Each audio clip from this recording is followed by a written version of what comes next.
ప్రపంచంలో ఎన్నో పవిత్ర క్షేత్రాలు ఉన్నా ఒక నగరం మాత్రం కాలాన్ని కూడా జయించి నిలిచింది. అదే వారాణసి.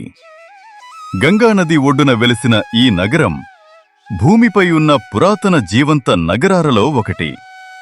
ఇక్కడ ప్రతి రాయి, ప్రతి వీధి లార్డ్ శివ తత్వాన్ని చెబుతుంది. పురాణాల ప్రకారం సృష్టి ప్రారంభమైనప్పుడు ఈ విశ్వం ఏర్పడే ముందు నుంచే కాశీ ఉన్నదని చెబుతారు. ఇది సాధారణ నగరం కాదు. ఇది శివుడి స్వయంగా నిర్మించిన పవిత్ర స్థలం. అందుకే దీనిని అవిముక్త క్షేత్రం అంటారు. అంటే ఎప్పటికీ శివుడు విడిచిపెట్టని ప్రదేశం. ఒకసారి దేవతలందరూ బ్రహ్మదేవుని దగ్గరికి వెళ్లి ఈ లోకంలో పాపాల నుంచి విముక్తి పొందటానికి ఉత్తమమైన స్థలం ఏది అని అడిగారు. అప్పుడు బ్రహ్మదేవుడు ఇలా అన్నాడు: భూమిపై కాశీ అనే ఒక దివ్యక్షేత్రముంది. అక్కడ శివుడు స్వయంగా నివసిస్తాడు. అక్కడ మరణించిన వారికి మోక్షం ఖచ్చితంగా లభిస్తుంది. అది విన్న దేవతలు కూడా ఆశ్చర్యపోయారు.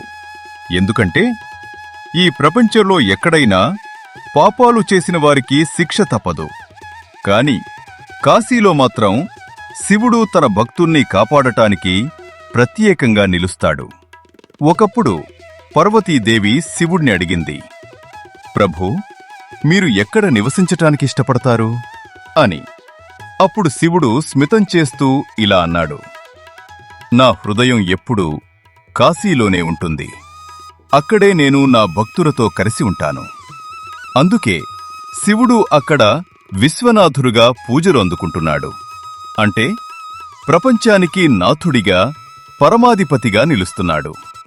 ఆ ఆలయం కాశీ విశ్వనాథ టెంపుల్ శివభక్తులకు అత్యంత పవిత్రమైన స్థలం. ఈ క్షేత్రంలో మరొక గొప్ప విశేషం ఏమిటంటే ఇక్కడ మరణించిన వారికి శివుడు స్వయంగా తారక మంత్రం చెబుతాడని నమ్మకం. ఆ మంత్రం వినగానే ఆత్మకు మోక్షం లభిస్తుంది. అందుకే జీవితంలో ఒకసారి అయినా కాశీకి వెళ్లాలని ప్రతి హిందువు కోరుకుంటాడు. గంగానది తీరంలో ఉన్న మణికర్ణిక ఘాట్ ఈ కథలో మరో ముఖ్యమైన భాగం. ఇది సాధారణ దహనవాటిక కాదు. ఇది మోక్ష ద్వారం అని భావిస్తారు. ఇక్కడ ఎప్పుడూ అగ్ని ఆరిపోదు. ఎందుకంటే జీవితం మరియు మరణం అనే సత్యాలు ఇక్కడ నిరంతరం కొనసాగుతూనే ఉంటాయి. ఒక పురాణ కథ ప్రకారం ఒకసారి విష్ణుమూర్తి కాశీలో దీర్ఘకాలం తపస్సు చేశాడు. ఆ సమయంలో ఆయన చెమటతో ఏర్పడిన కుండే మణికర్ణిక అని చెబుతారు. ఆ తర్వాత శివుడు అక్కడికి వచ్చి తన కర్ణభూషణం, కర్ణంలోని ఆభరణం పడేయడంతో ఆ స్థలం మరింత పవిత్రమైంది. ఇక్కడి ఘాట్లలో ప్రతిరోజు జరిగే గంగా ఆరతి ఒక అద్భుత అనుభవం. వేలాది దీపాలు, మంత్రోచ్చారణలు గంగా తీరాన్ని దేవలోకంలా మార్చేస్తాయి. ఆ దృశ్యం చూస్తే మనసు పూర్తిగా ప్రశాంతంగా మారిపోతుంది. కాశీనగరంలో ఒక విశేషం ఏమిటంటే ఇక్కడ కాలమే నిలిచిపోయినట్టు అనిపిస్తుంది. చిన్న చిన్న వీధులు, పాత ఇళ్ళు, శివాలయాలు, ప్రతి చోట ఒక ఆధ్యాత్మిక వైబ్రేషన్ ఉంటుంది. ఇక్కడికి వచ్చిన ప్రతి ఒక్కరికి ఒక ప్రత్యేకమైన అనుభూతి కలుగుతుంది. శివుడు ఎందుకు కాశీని ఎన్నుకున్నాడు అంటే ఇది కేవలం ఒక నగరం కాదు. ఇది జీవితం మరియు మరణం మధ్య ఉన్న సత్యాన్ని మనకు గుర్తు చేసే ప్రదేశం.